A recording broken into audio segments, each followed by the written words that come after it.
You're listening to gpJams, the best and only radio station in Varrock.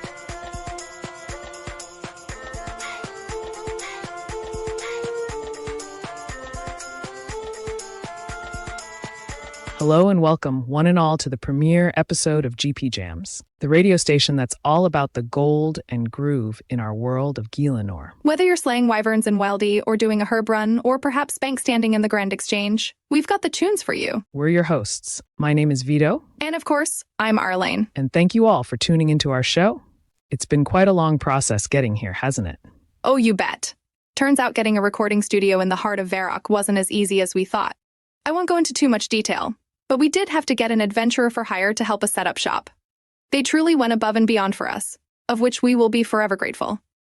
I do have a few questions about the outfit choice, though. Absolutely. Finding a perfect location for our studio was harder than trying to mine in a free-to-play world, with fewer bots and way more paperwork. That poor adventurer had to go through more twists and turns than a maze in the underground pass. But hey, we made it. I am, however, still baffled by the fishbowl helmet, though. Which one do you think? Fashion statement or diving enthusiast? After what we put him through, they probably needed some underwater therapy, honestly. But who knows? As you know, adventurers love making a statement. At least it looked better than the cabbage hat trend we saw last year. He did have very nice shoes, though. The shoes, Arlyne. Of course I saw the shoes. Talk about main character energy. I did end up asking him about it because I just couldn't hold the questions in any longer.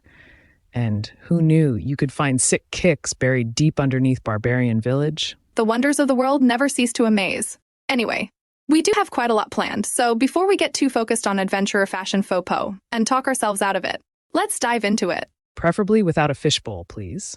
You funny man, you. With the help of the adventurer, who turns out to know a lot about gnomes, we've been given a set of enchanted speakers.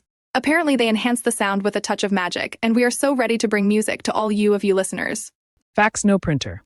Vito, hopefully our listeners are more appreciative of your sense of humor than everyone here at the studio. Anyway, enchanted speakers, here to blow everyone away. Ah, the wonders of gnome technology. Who knew they were so musically inclined? These speakers might just give the voice of Saren a run for their money in terms of vibes.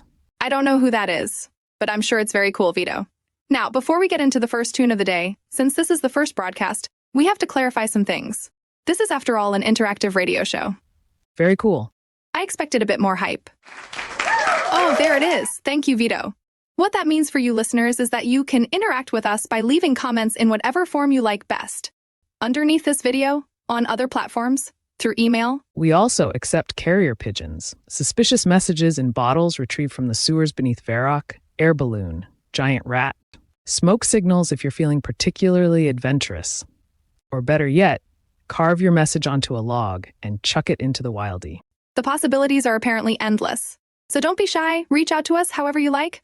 Just no more cabbage hats, please. Also join our show activities. That's a big one. Sometimes they're on air, sometimes they're in-game, but there's always a prize to be won.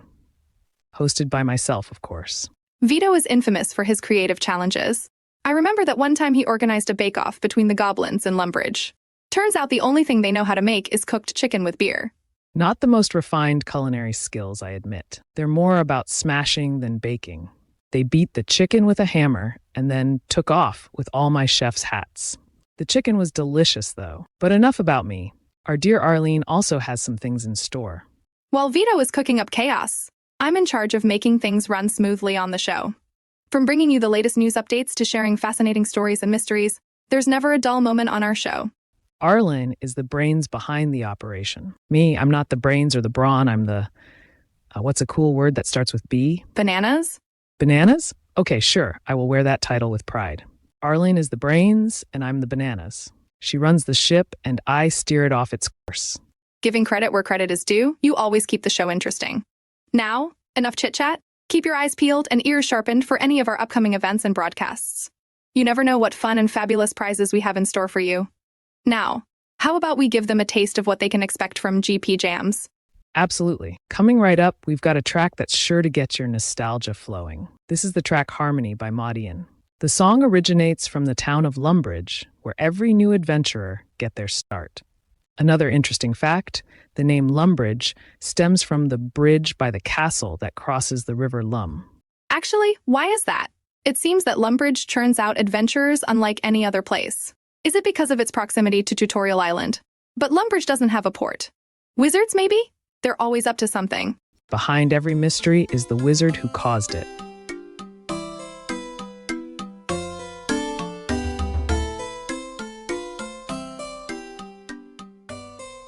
And we're back. Hope you all enjoyed that trip down memory lane with Harmony by Maud Ian. Now, Vito, revisiting the conversation we had before, did you ever notice how Lumbridge seems to attract all sorts of adventurers? Lumbridge, renowned as the epicenter of all newbie quests and misadventures. Maybe it's the vibes, the promise of adventure lurking just beyond the city limits. The castle, the cows, the goblins, a little slice of paradise. Where else can you fight giant rats and bake bread in the same day? The quintessential Lumbridge experience. You know it. Speaking of adventure, want to hear one of mine? Always, Vito. I was walking from Falador to Taverley the other day and stumbled upon the generals in Goblin Village holding a fashion show. A fashion show? That's unexpected. Right? I was just minding my own business, strolling through the countryside, and boom. There they were, strutting their stuff. I never expected the two of them to get along long enough to do whatever it is you're saying they did. I'm thinking catwalk? Oh, they were owning it, let me tell you. Those goblins know how to rock the blue and orange. It's like a new side of Goblin Village we never knew existed. Props to them for finding common ground. After all, stranger things than some harmless fun have happened in Gielinor. Absolutely, Vito. You've always been the kind of guy who dives headfirst into things, no questions asked. I'm surprised you didn't ask to join in. What can I say? Life is too short to stick to the beaten path. You never know what kind of hidden treasures or goblin fashion shows you might stumble upon. I can never seem to sit down and relax. It's kind of something I envy about you, Arlyne. Don't flatter me. I'm serious. You're always so calm and collected. I'd freak out doing about half the stuff you do. Growing up in Varrock, you learn to roll with the punches. Dodging stray arrows and cannonballs, it's all in the upbringing. That's all I'm going to say to that. No reveal of a dramatic backstory? No tragic past haunting your every move?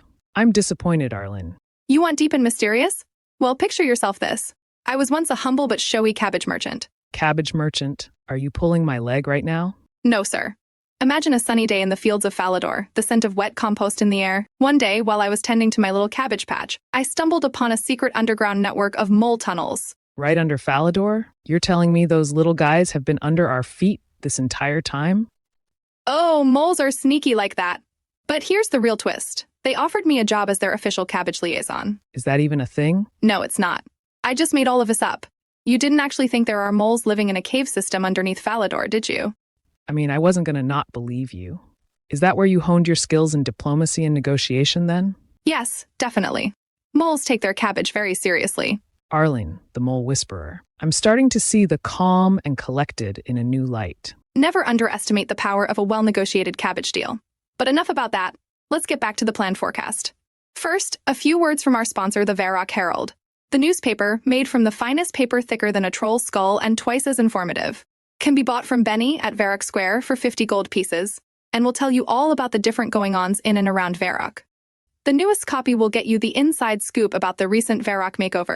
And if you're a fan of the morbid, there is also a list of obituaries of those recently passed.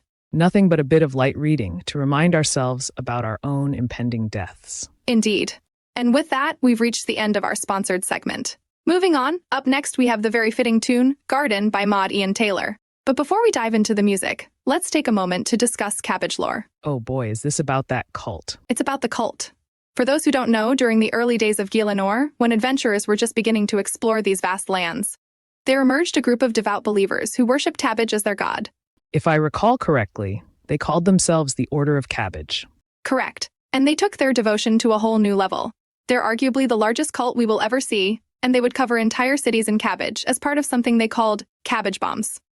They also had red cult attire, tastefully picked out to contrast the green of the cabbage fields. You might have heard their cool catchphrases, despite the cult no longer operating today. They would shout things like cabbage and yum, not yuck, and it would really fire up a crowd. Rumor has it the leader had cabbage for fingers and possessed the power to spawn infinite greens. I'm not sure that's so true, but it does speak for how widespread this cult was. Garden by Ian Taylor, everyone.